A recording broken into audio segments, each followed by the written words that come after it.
Will the Pan America be a big seller in Europe or even around the world? Catch you inside. RevelatorAlf. Hello, welcome to RevelatorAlf. So this quick video, 2-minute video, is about the Pan America, which, as we know, has been released. So I went into a dealership the other day and had a quick chat about it. Here in the UK, I don't think they're actually getting any until the end of May.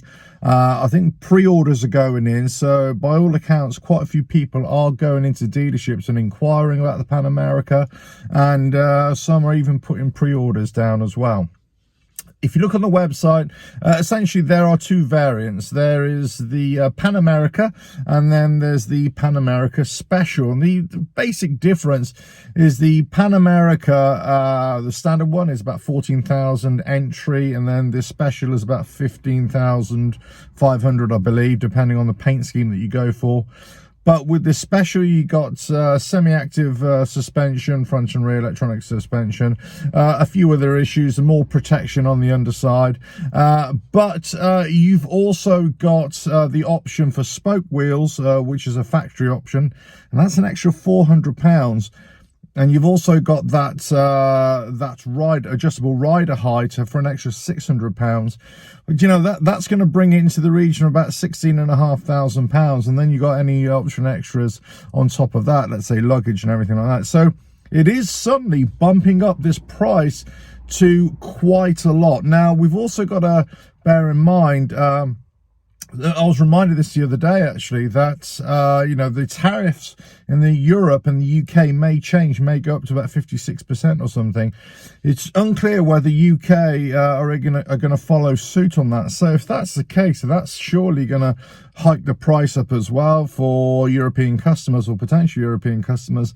So that might affect sales as well. So there's lots of things to consider here, but I want to draw your attention to one particular thing. And I've always said this when I first saw the Pan America, which the looks have grown on me, I've got to say.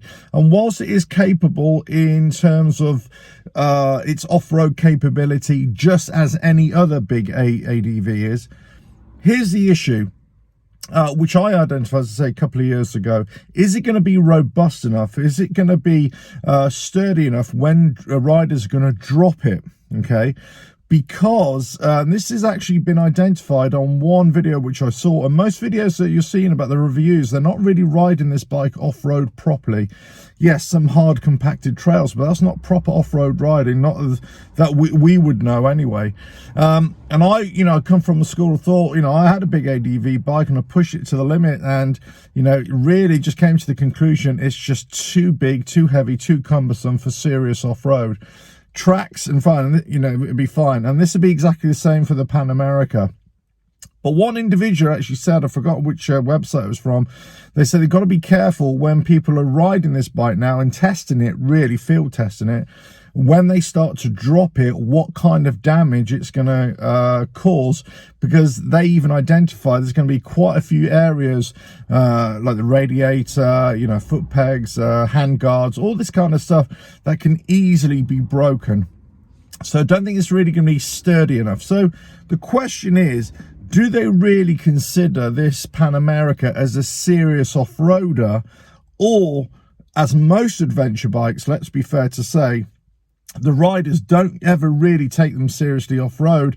They just take them on dirt trails, let's say some forest trails, logging trails, which are hard and compact, and that's about it. Most of the time, it's going to be like an upright tourer.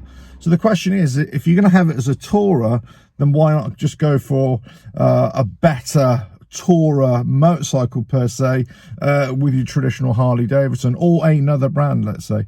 Now perhaps you just want that ADV style, which is absolutely fine, and you might get a lot of joy out of this Pan America, but is it going to be much better than the competition? I doubt it. It'd probably be equivalent, let's say, but certainly not better. Is it going to be a lot cheaper? No, not on the prices that I've seen, but it'll be a little bit cheaper than certainly, let's say, the BMW GS or the or the Triumph.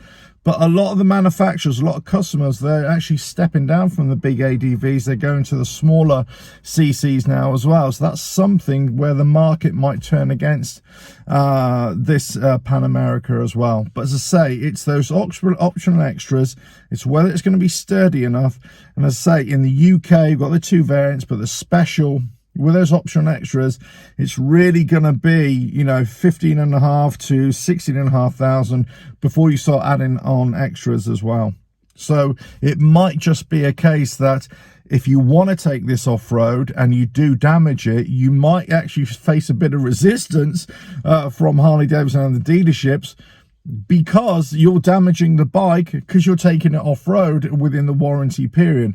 So you might want to read the fine print. You might want to get this in writing to see exactly if something does fail and you've taken it off-road, whether they're going to honor that.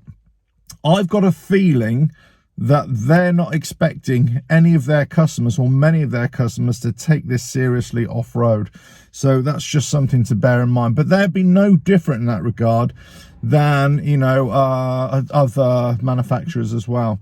What you want to try and do is see if you can find a dealership, and this is going to be like gold dust really, if you can find a dealership that's actually going to let you take this off-road, or that you can find somewhere that will give you an off-road riding experience on a Pan America, and that will give you a really good idea as to the capability of this motorcycle and whether it's going to be too heavy for you to handle or too heavy for you to pick it up when you inevitably drop it, and you will damage it.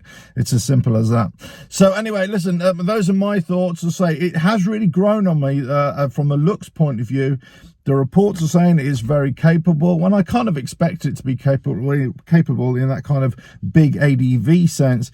I just don't think it's going to be capable for what I would look for an off-road riding bike, and that's why I'm going way back down to a 250cc, 450cc enduro bike, you know, for my kind of off-road riding, what I want to get it back into. But certainly capable, I think. The looks, you know, it's going to be Marmite, as we say in UK. You're either going to like it or you're going to hate it. But it's whether it's going to be strong enough to stand up to the test of off-road riding. That'd be the interesting one. How much of a market share it's going to get, not only here in Europe and the UK, but also around the world. And will traditional Harley riders who like riding tourer bikes, will they go to the Pan America? I'm sure some will, definitely. I'm sure it'll attract a lot of new riders to the brand as well. But will it be the massive seller? Not sure. Not sure about that. Anyway, right, hope you found that useful. So I hope you enjoyed the pictures as well. Lots more videos coming. And, well, I'm going to head on home after a hard day of toil and nurse my wounded footer still in pain over my injury, but I'll be back on the bike very, very soon on my Harley, which I think is a much better tourer anyway. Right, catch you again. Like, share, subscribe, all that kind of stuff. Ta-da.